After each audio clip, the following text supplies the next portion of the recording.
अस्सलाम वालेकुम। आज हम एक और लेक्चर स्टार्ट करेंगे केमिकल इक्विलिब्रियम के चैप्टर का। अच्छा, आज का जो टॉपिक है हमारा वो है केमिकल इक्विलिब्रियम। ओके।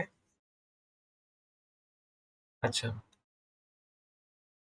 अब कंसेप्ट में इक्विलिब्रियम का समझाऊंगा अच्छी तरह से, डिटेल से।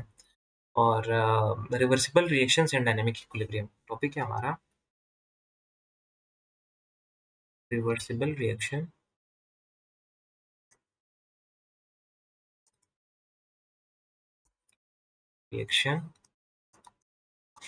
एंड डायनामिक इक्विलिब्रियम बहुत ही इंटरेस्टिंग है और अच्छी तरह से आप लोगों को समझ आ जाएगा। अच्छा, रिवर्सिबल रिएक्शन और रिवर्सिबल रिएक्शन है क्या? वो तो हमने पढ़ा कि कौन सा रिवर्सिबल रिएक्शन होता है।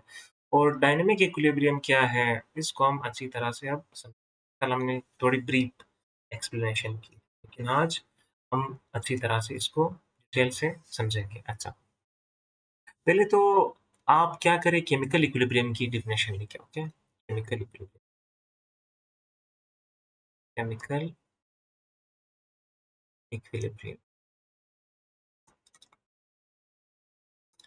अच्छा, अगर आप केमिकल इक्विलिब्रियम की डेफिनेशन लिखोगे, बिल्कुल ही बुक वाली डेफिनेशन फिट आती है यहाँ पर। वो ये है, भाई, इट इज द इक्विलिब्रियम या the state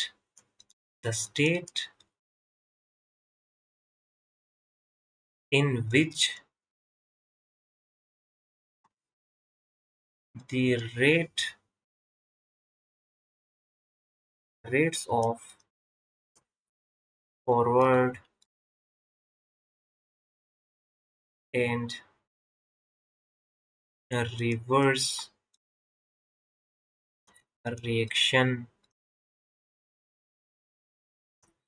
reactions are same होंगे, सेम होंगे, and the concentration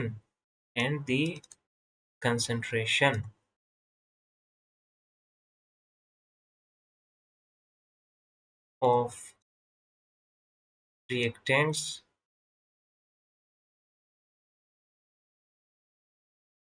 and products remain unchanged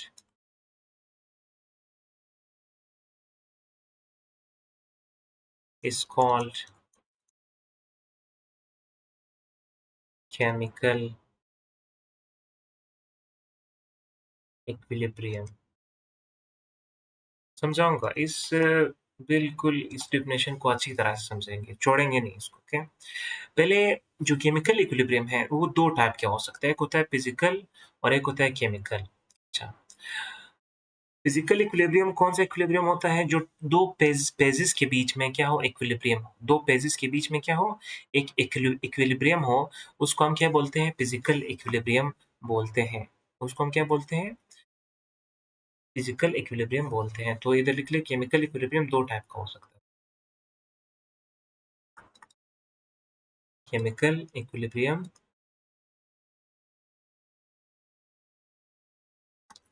दो टाइप के हो सकते हैं। हमारे पास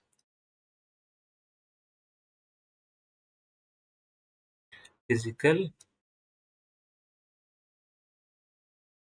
टाइप मैं नहीं लिखवाता, फिर वो आप लोग, केमिकल इक्विलिब्रियम या फिजिकल हो सकता है, इसको हम फिजिकली भी डील कर सकते हैं, फिजिकल। ओके, और केमिकली भी इसको डील कर सकते हैं। ओके, फिजिकली मतलब दो फेजेस, जैसे कि वाटर अगर वेफर्स में कन्वर्ट हो रहे हैं तो वेफर वापस वाटर में कन्वर्ट हो रहे हैं, तो इधर एक किस्म का रिवर्सिबल रिएक्शन हो जाएगा और एक इक्विलिब्रियम डेवलप हो जाएगा, जिसको हम फिजिकली देख सकते हैं ना, अपनी आंखों से अच्छी तरह से उसको एनालाइज कर सकते हैं। या दो स्टेट्स है ना, दो फेजेस है, वाटर और वेपर, दो स्टेट्स है, इनके बीच में जो इक्विलिब्रियम मेंटेन होगा उसको हम क्या है, फिजिकल इक्विलिब्रियम। केमिकल में फिर ये है, अगर कोई केमिकल्स है, कुछ रिएक्शन अगर वो रिएक्शन करते हैं और कुछ प्रोडक्ट बनाते हैं और प्रोडक्ट से वापस रिएक्टेंट्स बनते हैं, तो वो एक केमिकल केमिकल का प्रोसेस हो गया ना, केमिकल रिएक्शंस का। तो आप as a whole chemical equilibrium किस तरह समझेंगे? अब हम समझेंगे। ओके, मैं आता हूँ इस वाटर की एग्ज़ाम्पल पे, ओके? वाटर की एग्ज़ाम्पल पे। सपोज़ टू आपने ले लिया, अभी वो सारी ऊपर वाली चीज़ें आप लोग समझ नहीं आ चुकी, मुझे पता है, लेकिन अभी समझ आएगी। वापस उस पे चलता हूँ। ये मैंने एक ग्लास लिया, ओके? और इस ग्लास के अंदर मैं क्या लेता हूँ? पानी लेता हूँ। ग्लास के अंदर मैं क्या लेता हूँ? पानी लेता हूँ। सपोज़ टू आपने यहाँ तक क्या ले लिया है? पानी ले लिया,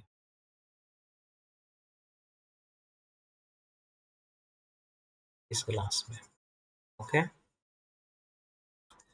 पानी तो आपने ले लिया यहाँ पर, अब होता क्या है इस चीज़ को? आपने नीचे इस ग्लास के नीचे क्या लगाई? आग लगाई। क्या लगाई आपने भाई? इधर आपने आग लगाई, ठीक है? आपने आग लगाई। ग्लास के नीचे आपने आग लगाई है। अब जब आप आग लगाते और इस गिलास का सर आपने क्या कर दिया है? बंद कर दिया है, बिल्कुल सील कर दिया। अब क्या होगा? अब बात को समझें। जब आप आग लगाते हो ना, तो पानी वेपर्स में कन्वर्ट होता है, नहीं होता? बिल्कुल होता है। तो ये पानी तकरीबन इधर 4 दाने वेफर्स में क्या हो गए हैं? ये 6 दाने वेफर्स में कन्वर्ट हो गए। पहले तो सिर्फ़ और सिर्फ़ यहाँ पर वेफर्स बन गए, ओके? ये H2O मॉलिक्यूल्स है, ओके? ये R डॉट एक वेपर है, एक वेपर है। अच्छा, 1 मिनट में सिर्फ रिकॉर्डिंग देख लूँ। अच्छा, तो अब देख लें 6 दाने वेपर्स बन गए, 6 दाने वेपर्स बन गए और कुछ कुछ टाइम गुज़रने के बाद 6 दाने वेपर्स और बन गए। टोटल हो गए 12 वेपर्स। अब अब कुछ देर के बाद होगा ये कि भई 6 वेपर्स बनेंगे, ऊपर उड़ेंगे, ओके? ऊपर उड़ेंगे, इस तरह से ऊपर उड़ेंगे और 6 दाने वेपर्स ऊपर ऊपर उड़ेंगे और 6 दाने वो वेपर्स वापस आकर के कंडेंस होंगे, वापस आकर के पानी में कन्वर्ट होंगे, फिर वापस आकर के पानी में कन्वर्ट होंगे। 6 वेपर्स कुछ देर के बाद देखो पहले जब 12 वेपर्स थे, 12 वेपर्स बन गए, लेकिन कुछ देर के बाद 12 वेपर्स नहीं रहेंगे, सिर्फ़ और सिर्फ़ ऊपर 6 रहेंगे और 6 वापस आकर के बैठ जाएँगे। 6 ऊपर जाएँगे, 6 नीचे बैठेंगे, 6 ऊपर जाएँगे, 6 नीचे बैठेंगे, 6 ऊपर जाएँगे, 6 नीचे बैठेंगे। तो ऊपर जो आ रहा है इस प्रोसेस को हम क्या करते हैं, जब वेपर्स बनते हैं इसको वेपरेशन बोलते हैं। जब वेपर्स वापस में कंडेंस होकर के पानी बनते हैं उसको हम कंडेंसेशन बोलते हैं, ओके? तो 2 प्रोसेस, एक तो वेपराइज़ेशन और एक कंडेंसेशन हो रहा है। अब बात को समझें। कुछ देखो पहले सिर्फ़ और सिर्फ़ वेपर्स बने। कुछ टाइम के बाद वेपर्स भी बन रहे हैं और वापस पानी भी बन रहा है। वो वेपर्स वापस पानी में कन्वर्ट भी हो रहे हैं। वेपर्स बन रहे हैं, कुछ वेपर्स बन रहे हैं और कुछ वापस आकर के पानी बन रहे हैं। कुछ गैस बन रहे हैं, वेपर्स बन रहे हैं और कुछ वापस आकर के पानी बना रहे हैं। देखो, क्या एज़ अ होल अगर 6 उड़ेंगे और 6 आके वापस बैठेंगे, 6 उड़ेंगे और 6 आकर के वापस बैठेंगे, तो क्या इस पानी के कंसंट्रेशन में कुछ फ़र्क पड़ेगा इस पानी के कंसंट्रेशन पे? नहीं, कोई भी फ़र्क नहीं पड़ेगा। No concentration change. कंसंट्रेशन का कोई चेंज नहीं होगा। No concentration change.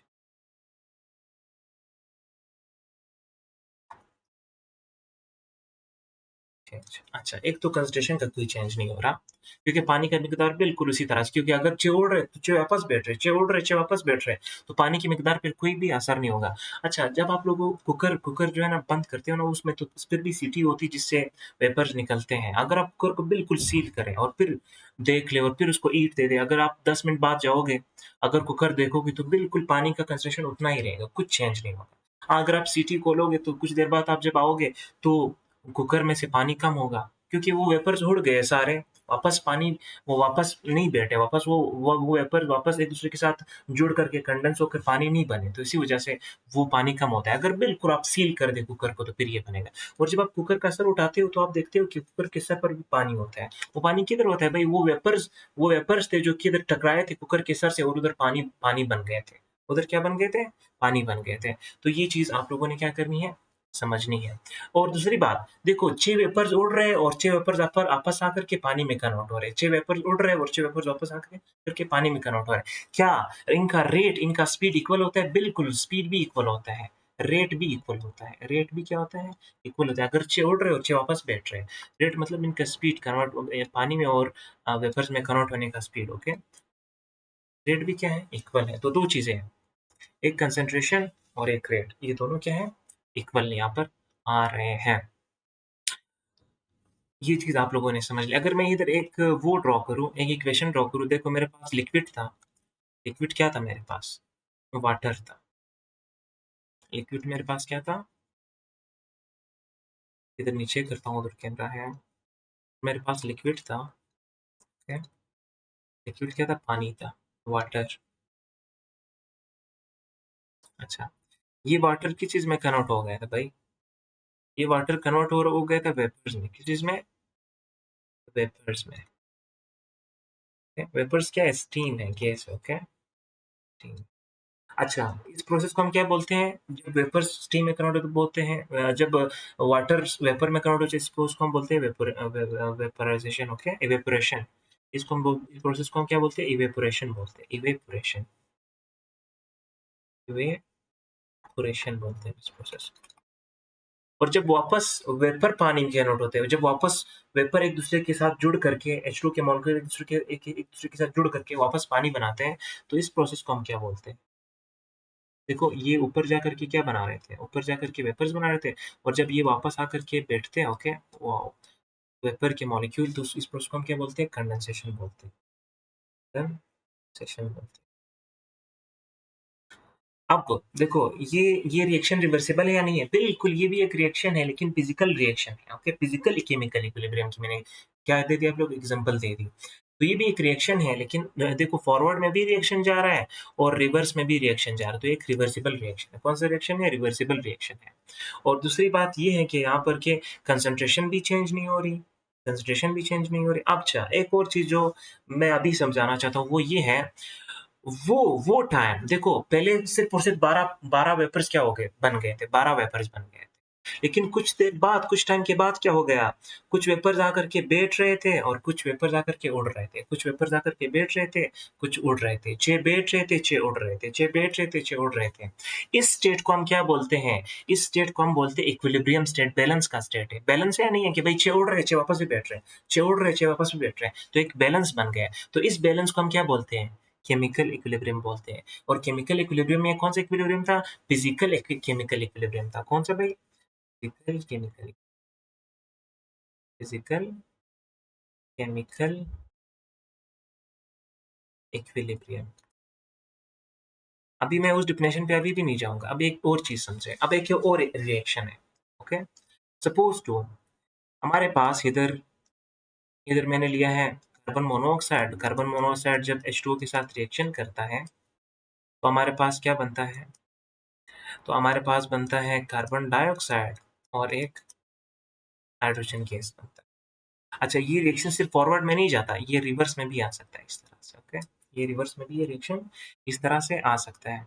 अब समझने की बात, जो बात आपने समझनी है वो क्या है? अच्छा, वो बात ये है कि सपोज टू अब इस रिएक्शन को मैं थोड़ा-सा ऊपर ले जाता हूँ।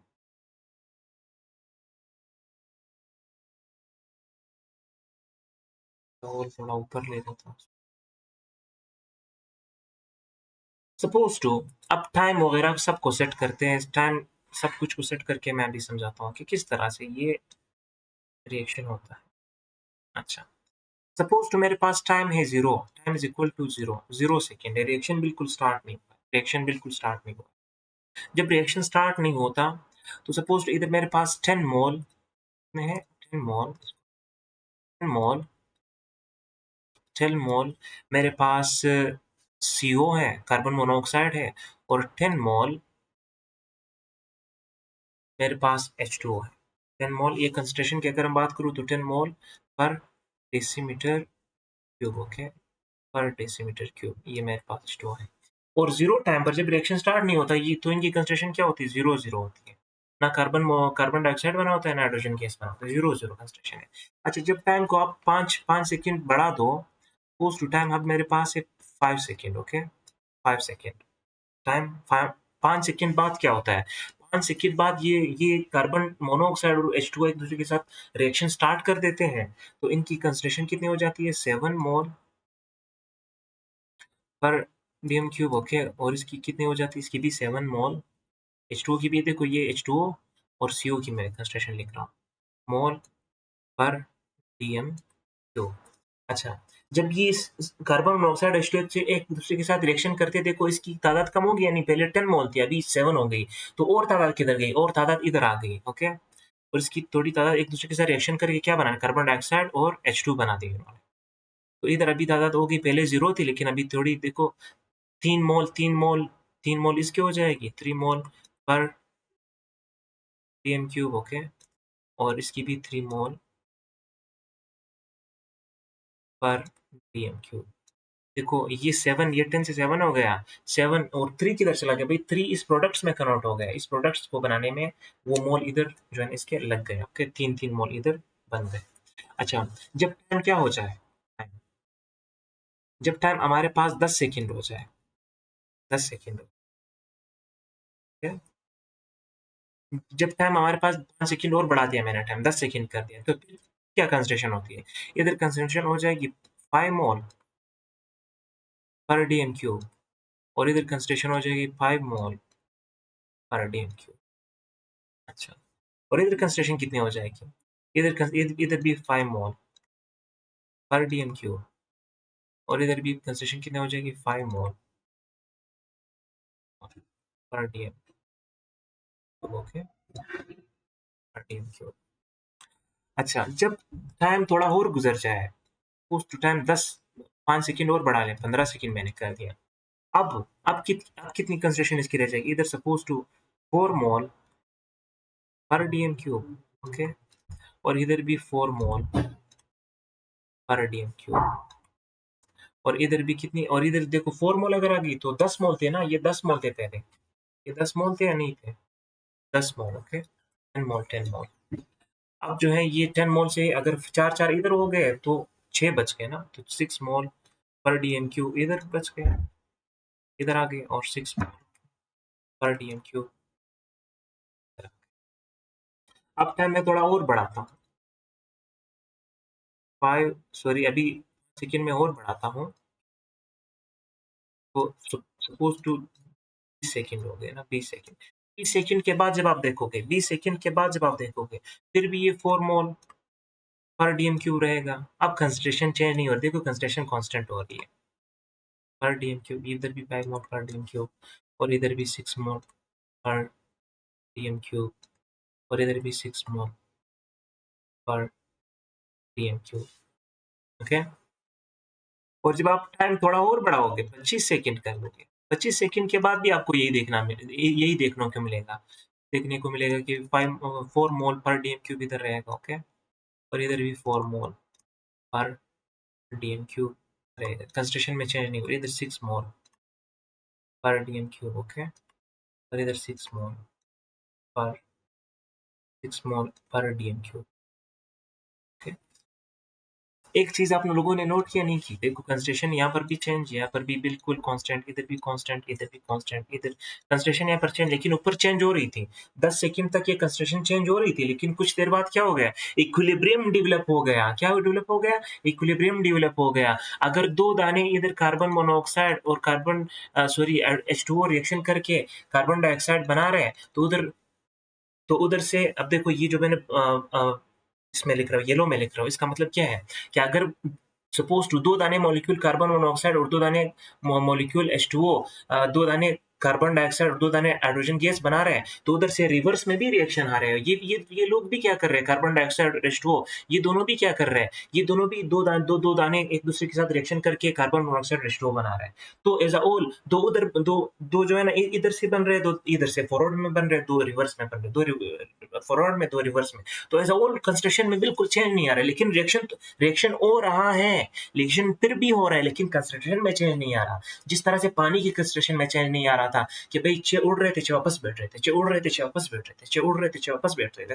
तो समझाने की बात ये, जब केमिकल इक्विलिब्रियम डेवलप हो जाता है, जब इक्विलिब्रियम डेवलप हो जाता है, तो फिर कंसंट्रेशन में कोई चेंज नहीं आती। रिएक्शन होता है, रिएक्शन रुकता नहीं है, लेकिन हमें नज़र नहीं आता कि रिएक्शन रुक गया है। मैक्रोस्कोपिक लेवल पर, माइक्रोस्कोपिक लेवल पर जब आप माइक्रोस्कोप से देखोगे तो फिर रिएक्शन तो होगा, लेकिन जब अपने आंखों से देखेंगे फिर रिएक्शन हमें दिखाई नहीं देगा।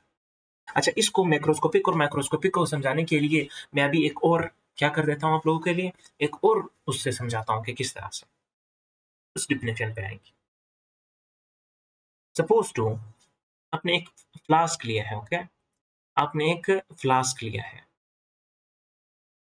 अच्छा, अब मैं वो समझाता हूँ। अब सपोज टू आपने एक फ्लास्क ले लिया, ठीक है? एक वॉल्यूमेट्रिक फ्लास्क ले लिया। इसका सर आपने क्या कर दिया? बंद कर दिया है। इसके अंदर आपने क्या डाला है? N2O4 गैस आपने डाला है, N2O4 गैस। ये N2O4 गैस किस चीज़ में कन्वर्ट होता है? N2O4 गैस कन्वर्ट होता है हमारे पास NO2 गैस में, ओके? NO2 gas. अच्छा, N2O4 गैस का कोई ख़ास कलर नहीं होता। जब ये NO2 गैस में कन्वर्ट होता है तो ये कलर कौन-सा कलर देता है? ब्राउन कलर देता है। क्या कौन-सा कलर देता है हमारे पास? ब्राउन कलर देता है, ब्राउन कलर देता है। अच्छा, ये चीज़ भी हमें समझ आ गई। अच्छा, ये देखो N2O4 जब कन्वर्ट होता है NO2 गैस में, ये दोनों गैस है, ओके? ये भी गैस है और ये भी गैस है। तो इसका NO2 गैस का कलर क्या होता है? ब्राउन होता है, ब्राउन कलर, ब्राउन कलर होता है। अच्छा, जब आप इस फ्लास्क में N2O4 गैस लोगे, तो पहले तो हमें कोई कलर दिखाई नहीं देगा, लेकिन 5 सेकंड गुजरने के बाद थोड़ा ब्राउन कलर हमें दिखाई देगा। ब्राउन कलर किस चीज़ का भाई? वो इस चीज़ का कि N2O4 गैस किस चीज़ में कन्वर्ट हो गया? NO2 गैस में कन्वर्ट हो गया। किसमें कन्वर्ट हो गया? NO2 गैस में कन्वर्ट हो गया। और 10 सेकंड के बाद जब आप देखोगे वो ब्राउन कलर और डीप होता जाएगा, और गाढ़ा होता जाएगा वो कलर। और 15 सेकंड जब आप देखोगे तो वो कलर थोड़ा क्या हो जाएगा? थोड़ा-सा बिल्कुल हल्का हो जाएगा। और 20 सेकंड के बाद जब आप देखोगे वही हल्का कलर रहेगा। और 25 सेकंड के बाद जब आप देखोगे वही हल्का कलर रहेगा। फिर तकरीबन 20 फिर जो है ना हमें कलर चेंज होता दिखाई नहीं देगा। इसका मतलब क्या हुआ? ये कलर जब चेंज नहीं हो रहा तो रिएक्शन नहीं हो रहा है। N2O4 NO2 में कन्वर्ट नहीं हो रहा, नहीं, हो रहा है। ये एक-दूसरे के साथ कन्वर्ट हो रहे हैं, ये रिवर्स में भी ये रिएक्शन आता है। लेकिन एज़ अ होल इसकी मिकदार कांस्टेंट हो जाती है, इसी वजह से वो कलर कांस्टेंट हो जाता है। पहले जो है ना वो हल्का और तेज़ होता जा रहा था, कलर जो है ना डीप और लाइट होता जा रहा है, लेकिन कुछ देर के बाद जब हम देखते हैं तो वो कलर बिल्कुल कांस्टेंट रहता है। वो अपना जो है ना वो बिल्कुल डीपनेस और लाइटनेस चेंज नहीं करता, वही ब्राउन कलर रहता है। और कोई इसमें ना गाढ़ा ब्राउन होता है, ना हल्का ब्राउन होता है, बिल्कुल ब्राउन कलर रहता है। क्यों? क्योंकि भाई कंसंट्रेशन इक्विलिब्रियम डेवलप हो गया है। N2O4 और NO2 गैस के बीच में क्या डेवलप हो गया? इक्विलिब्रियम डेवलप हो गया। इसी वजह से हमें कलर गाढ़ा या लाइट नहीं दिखता, बल्कि जो कलर होता है वही कलर दिखता है। बात समझ में आ गई? तो ये भी एक रिवर्सिबल रिएक्शन की एग्जांपल थी। अच्छा, उसके बाद मैं एक ग्राफ से समझाऊँगा आप लोगों को। लास्ट एक ग्राफ से देखता हूँ कि रिकॉर्डिंग हो रही है नहीं।